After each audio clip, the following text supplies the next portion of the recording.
साथियों नमस्कार। कृषि बाजार भरतपुर से मैं हरपाल सिंह। साथियों चर्चा करेंगे सरसों के बाजार के बारे में, लेकिन उससे पहले आप सभी से वही अनुरोध कि जो भी साथी हमारे चैनल पर नए हैं वो हमें लाइक, सब्सक्राइब और शेयर भी कर सकते हैं। साथियों कल सरसों का बाजार नरमी के साथ खुला था, लेकिन शाम होते होते बाजार में सुधार की स्थितियां देखने को मिली। लेकिन पुनः आज बाजार खुलते ही नरमी यानी कि गिरावट का रुख देखने को मिल रहा है, जिसके चलते दिल्ली में 50 रुपये की सरसों में गिरावट देखी जा रही है। उसी प्रकार से चरखी दादरी में भी 50 रुपये की गिरावट के साथ बाजार भाव 6625 रुपये का रह गया है और दिल्ली के सरसों के भाव 6650 रुपये के बोले जा रहे हैं। उसी तरह से अन्य मंडी और बाजारों में भी 25 से 50 रुपये की नरमी सरसों के अंदर देखने को मिल रही है। गोयल कोटा के भाव जो कल 6600 रुपये थे, 100 रुपये की गिरावट के साथ 6500 रुपये के दर्ज किए गए। उसी प्रकार से बीपी शारदा आगरा के भाव जो कल 7200 रुपये तक पहुंचे थे, लेकिन उनमें 100 रुपये की गिरावट के साथ 7100 रुपये के भाव बोले जा रहे हैं। साथियों माना जा सकता है कि 50 रुपये से लेकर के 100 रुपये तक की नरमी या गिरावट सरसों के अंदर देखने को मिल रही है।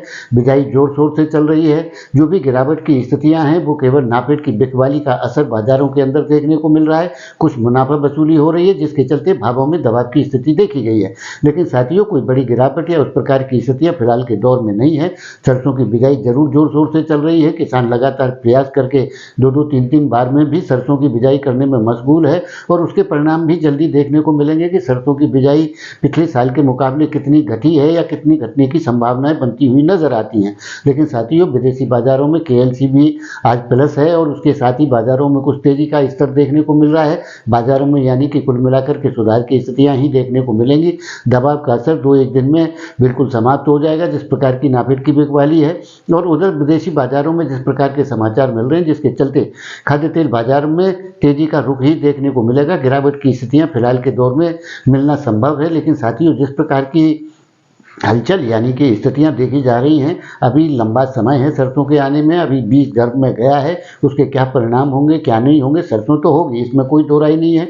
और कुछ क्षेत्र ऐसे हैं जिसमें सरसों के अलावा दूसरी जिन्स भी नहीं की जा सकती, तो निश्चित तौर से बिजाई जरूर होगी। और बड़े स्तर पर कोई बड़े अंतर आने की जिस प्रकार से उम्मीद की जा रही है कि 50%, 40% की बिजाई होगी, उस प्रकार की साथियों स्थितियाँ बनती हुई नजर नहीं आती हैं। बिजाई घटेगी जरूर, लेकिन कितनी मात्रा में घटेगी ये तो आने वाले 15 नवंबर के बाद ही तय होगा कि सरसों की बिजाई की स्थितियां क्या हैं और किस स्तर तक उत्पादन की स्थितियां आने वाले दौर के अंदर देखने को मिलेंगी। लेकिन साथियों अभी समय लंबा है, यानी कि सरसों की जो नई फसल है वो मार्च से पहले मिलने की संभावनाएं नहीं है। और सरकार के पास जो बिकवाली की स्थितियां हैं उसके दबाव जरूर जिस प्रकार से दीपावली से पहले देखने को मिले थे, उसी प्रकार से फिलहाल के दौर में देखने को मिल रहे हैं। यानी कि जब जब सरसों में तेजी की स्थितियां आती हैं, सरसों में सरकार की बिकवाली निकलती है और उसके कारण से 50 से लेकर के 100 रुपये, 150 रुपये तक के दबाव की स्थितियां 1-2 दिन के लिए बाजार में बनती हैं, लेकिन पुनः बाजार में मांग आने पर सुधार की स्थितियां देखने को मिलती हैं। साथियों सरसों में एक बड़ा कारण जिस प्रकार से हम पहले भी चर्चा कर चुके हैं कि सरसों की जो खल है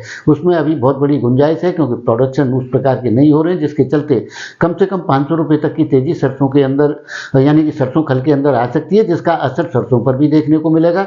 वैसे तो सरसों तेल के अंदर कोई बड़ी गिरावट कल के दौर में नहीं थी, लेकिन आज कुछ नरमी के साथ में भाव 1406 रुपये तक में बोले जा रहे हैं, जो कल 11 रुपये तक थे, यानी कि 5 रुपये प्रति 10 किलो तक की नरमी आज सरसों तेल के अंदर कच्ची घानी में देखने को मिल रही है। लेकिन साथियों कोई बड़ी गिरावट या उस प्रकार की स्थितियां फिलहाल के दौर में नहीं है, यानी कि घबराहट जैसे हालात नहीं है। बाजार संभलेगा और यहीं से आकर के जाकर के आगे आने वाले दौर के अंदर सुधारात्मक यानी कि तेजी जैसे स्थितियां ही देखने को मिलेगी, क्योंकि सप्लाई की उस प्रकार की सुगमता बनती हुई नजर नहीं आती है, जिस प्रकार से अभी समय बाकी है। और सरकार अगर माल फिलहाल के दौर में बेचेगी तो आने वाले दौर की जो तेजियां हैं उनको कंट्रोल करना बेहद मुश्किल होगा। तो साथियों उस प्रकार से सरकार की कब कब बिकवाली होगी और उसके कितने दबाव 1-2 दिन के लिए पड़ते रहेंगे, लेकिन सरसों में स्टेबिलिटी की स्थितियों के साथ बाजार सुचारू रूप से आगे बढ़ने की संभावना ही ज्यादा प्रतीत होती है। तो साथियों आपकी इस विषय में क्या राय है, आप अपनी राय कमेंट माध्यम से दे सकते हैं। तब तक के लिए धन्यवाद।